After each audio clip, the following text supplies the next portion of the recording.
Hola a todos y bienvenidos a este video donde exploraremos la magistratura romana a través de sus distintas etapas históricas: la monarquía, la república y el imperio. Las magistraturas eran una función clave en el gobierno romano y su evolución refleja los cambios en estructura política y social de una de las civilizaciones más importantes de la historia. En la etapa monárquica veremos cómo el poder estaba concentrado en una sola figura central: el rey. A medida de que Roma transitó hacia la república, las magistraturas se diversificaron y se equilibraron para evitar el abuso de poder. Finalmente, con la instauración del imperio, observamos cómo el sistema de gobierno se transformó bajo la figura del emperador, quien concentró el poder en sus manos. Acompáñanos en este recorrido por la historia para descubrir cómo las magistraturas romanas moldearon la administración y el poder de una de las civilizaciones más emblemáticas de la antigüedad.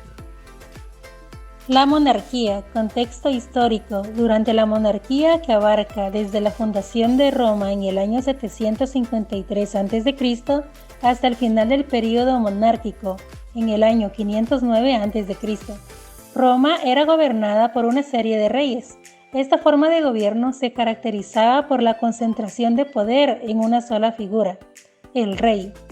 En este período, el sistema político romano estaba centrado en la figura del monarca, quien ejercía una amplia gama de funciones, desde el liderazgo militar hasta la administración de justicia y la dirección de los asuntos religiosos.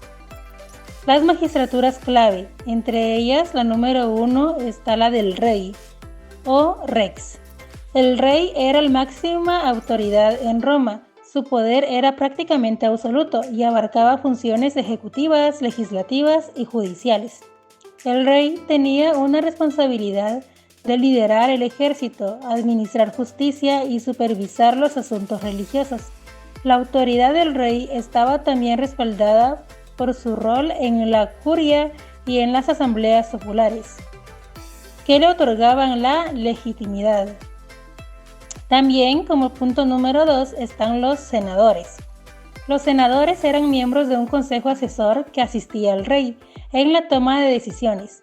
Aunque el Senado no tenía un poder legislativo formal como en la República, su rol era importante para asesorar al monarca y representar a las principales familias patricias de Roma.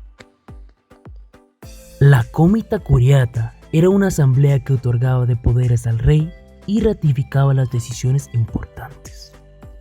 Esta asamblea estaba compuesta por 30 curias, divisiones tribales de la población romana, y jugaban un papel crucial en la legitimización del poder real. Un ejemplo notable de la monarquía romana es Rómulo, el primer rey de Roma, quien, según la leyenda, fundó la ciudad en el año 753 a.C. y estableció muchas de las primeras instituciones. Rómulo es recordado por su papel en la organización de la sociedad romana y en la creación de la estructura política y militar primitiva. La República, contexto histórico. Con la caída de la monarquía en 509 a.C., Roma se estableció como una república, un sistema de gobierno en el que el poder se dividía entre varias magistraturas y se basaba en principios de equilibrio y control mutuo. Este periodo, que duró hasta el 27 a.C., fue marcado por un sistema político más complejo y una estructura de gobierno más participativa en comparación con la monarquía. Magistraturas claves. 1. Cónsules.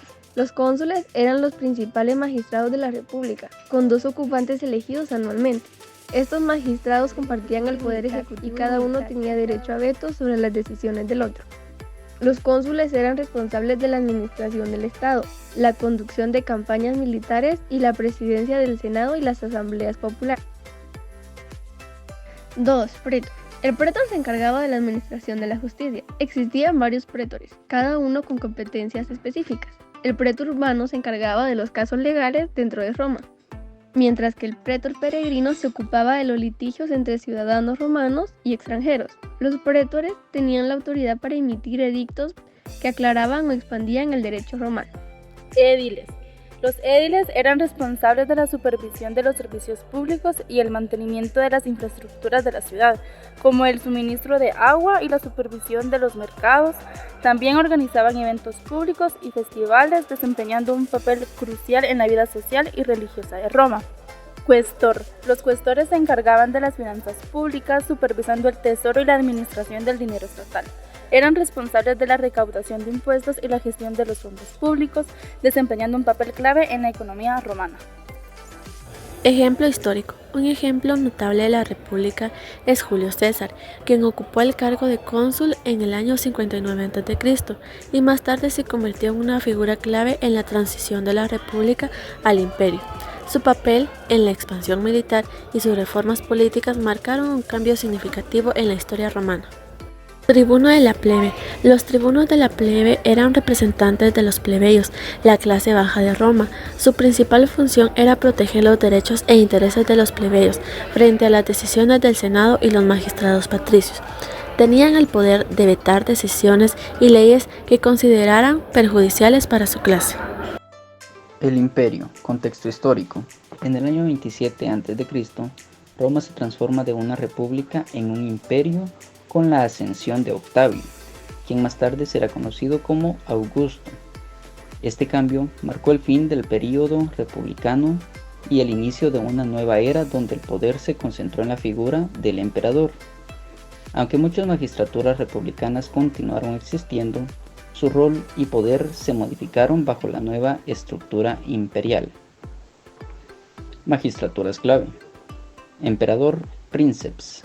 El emperador o princeps era la figura central del imperio. Aunque el título oficial era princeps civitatis o primer ciudadano, el emperador concentraba en su persona la mayor parte del poder ejecutivo, legislativo y militar. El emperador no solo lideraba el ejército y dirigía la administración del Estado, sino que también tenía una influencia considerable sobre el Senado y las provincias. 2. Cónsules. Los cónsules continuaron existiendo durante el imperio, pero su poder se redujo significativamente.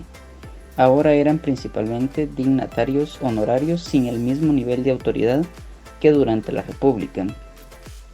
Aunque su papel era ceremonial y representativo, seguían siendo elegidos anualmente y su presencia simbolizaba la continuidad de las tradiciones republicanas.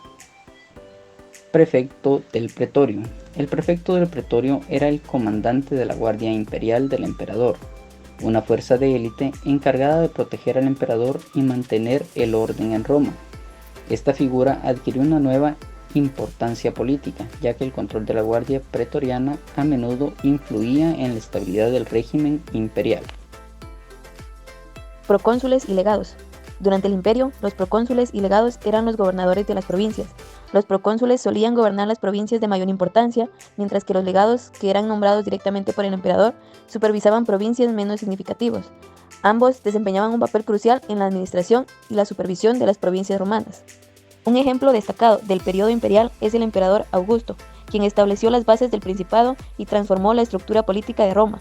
Su reinado, que comenzó en el año 27 a.C., marcó el inicio del Imperio Romano y sentó las bases para un gobierno centralizado que perduraría por siglos.